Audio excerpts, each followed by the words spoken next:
This is a tweet from Ontario Proud, which is sort of a pro-conservative website or Twitter account. It's very simple. Breaking: Justice Davin Garg of the Ontario Court of Justice has ruled that the sex offender registry for pedophiles, rapists, and other sex criminals is unconstitutional.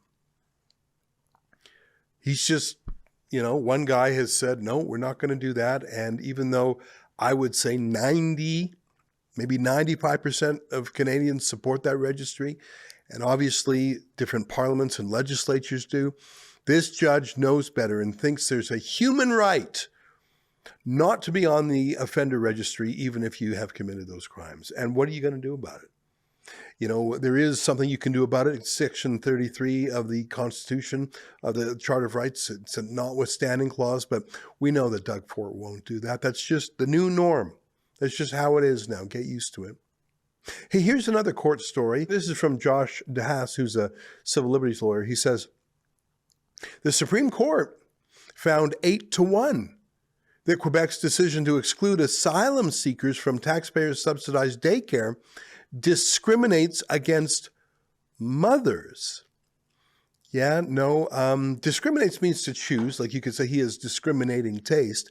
Discrimination, when we say it, it usually means something negative, but it means to choose amongst things, and to choose to give your social services to Canadians as opposed to foreigners, including asylum seekers, the vast majority of whom are fake. That's a choice made by the Quebec legislature that, again, what does that have? 80, 90% support in the province. But no, the Supreme Court, and 8-1, you can't just put it on the Liberal judges. There's some Tory judges, Harper-appointed judges who are going along with this. I mean, why not? You're a judge, you're making, $400,000 a year? You don't even have any kids anymore because you're in your 60s and 70s, so you don't care about these things. And if the little people have to pay more taxes to provide free daycare for foreign nationals who sneaked across the border from New York, what do you care? You're a judge. I mean, what are they going to do, fire you? Here's a story from the Toronto Star. It's just sort of incredible. The headline and how they phrase it is pretty neat. Canada launches new program. And that's not Canada, it's the Liberals. Canada launches new program to grant 33,000 foreign workers permanent residence, Immigration Minister reveals. They left out a word. Those are temporary foreign workers. So they've realized that they can reduce the number of temporary foreign workers in Canada and thus say, hey, we're reducing the number of temporary foreign workers by just making them permanent. So they don't have to go home anymore. They can stay here and compete against Canadians, especially young Canadians. Many of these temporary foreign workers are not specialists brought in because Canadians can't do it. They're just specialists in one thing only, undercutting Canadians, especially young Canadians looking for that first job. And what are you going to do about it? Here's another tweet. Aboriginal law expert Tom Isaac on the recent Musqueam First Nation agreements, quote, it is, from a process point of view, and I'll say it again, absolutely unacceptable that public democratic governments are entering into agreements acknowledging Aboriginal title in any form when it's an exclusive right to land, according to the Supreme Court of Canada, without consulting in some way with their constituency, which is the public. Okay, there's a lot of words there, but basically, and we'll talk about this a little bit later, the federal government had a secret negotiation and a secret deal with an Indian band in BC that now gives them Aboriginal title, a kind of right to the land over vast swaths of the province. And they did it in secret. The public there was no advocate for the public, certainly not the British Columbia public. And that's just how it is now. What are you going to do about it? I keep asking. Here's another tweet. This one's a little bit older. We've talked about this one before.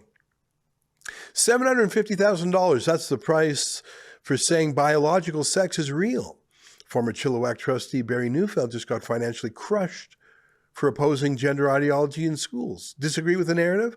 That'll cost you $750,000.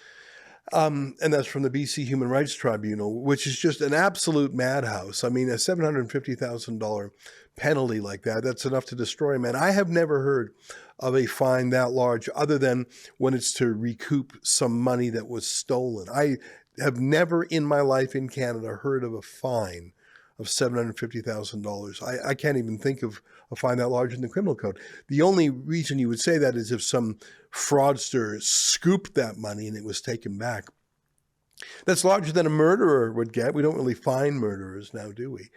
Now, it's not that I selected these on purpose, but it just happens that every single one of these is not Albertan.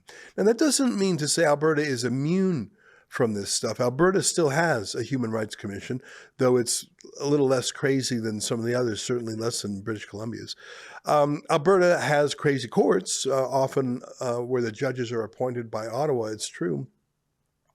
But I think Alberta is tending to go in the other direction. For example, they're strengthening freedom of speech for the professions.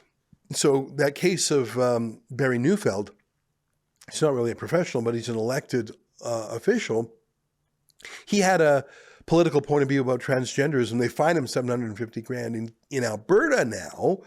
They're calling it Peterson's Law, named after Jordan Peterson. You can have a spicy political opinion as a doctor, a lawyer, an accountant, or an engineer, and not be kicked out of your profession if it's just a political opinion that's got nothing to do with your work. So Alberta actually is moving in the opposite direction. Alberta has treaties covering all its land, so I don't think that Musqueam deal would be afoot in Alberta, but you never know.